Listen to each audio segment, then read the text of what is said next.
CNN has been completely obsessed with this Joker movie. Now, as you know, leading up to the release of the film, the Joker movie came out over the weekend.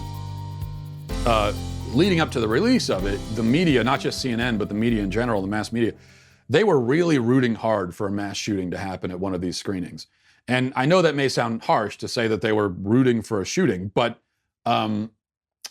I don't know how else to characterize it, because story after story, headline after headline, I'm sure you saw them, talking about the worries and fears and everything that someone might shoot up a Joker screening, that it might inspire violence and so on.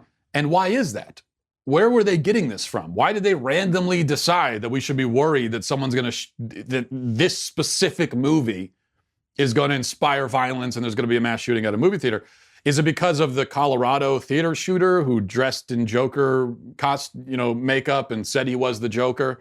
Well, no, it couldn't be that, because the Colorado theater shooter actually didn't dress like the Joker and didn't claim to be the Joker and didn't do or say anything associated with the Joker at all. That was, maybe you didn't know that. A lot of people still don't.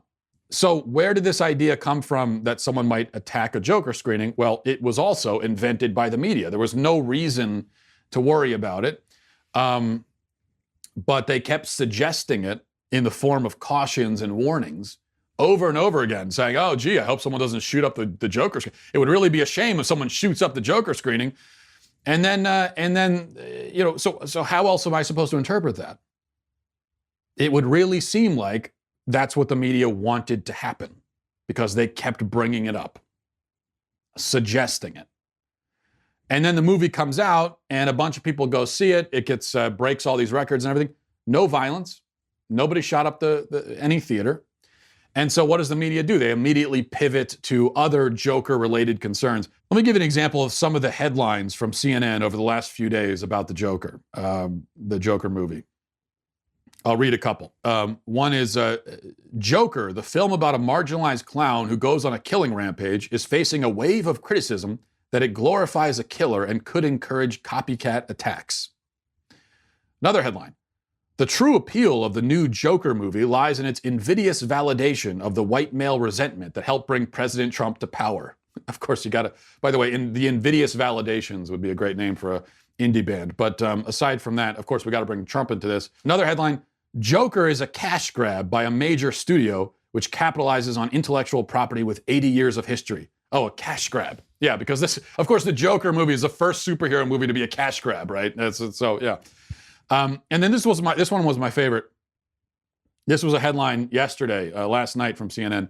Says, Rock and Roll Part 2, a song by convicted child sex offender Gary Glitter, plays for about 2 minutes as Joaquin Phoenix, who plays the Joker, dances down a flight of stairs.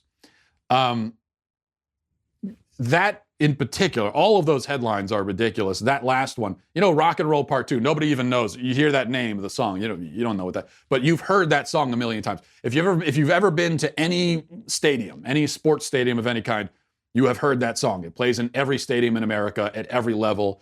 It's most people know it as the Hey song. That song where it plays a beat and then everyone shouts, hey, right? That's the song. So that's a song that nobody knows the name of it. We've all heard a million times. They played in stadiums across the country. And apparently, news to me, the guy who wrote that song is a sex offender. And so now somehow CNN is trying to make a tie-in between that and the Joker. It's just, you talk about grasping at straws. It's completely desperate.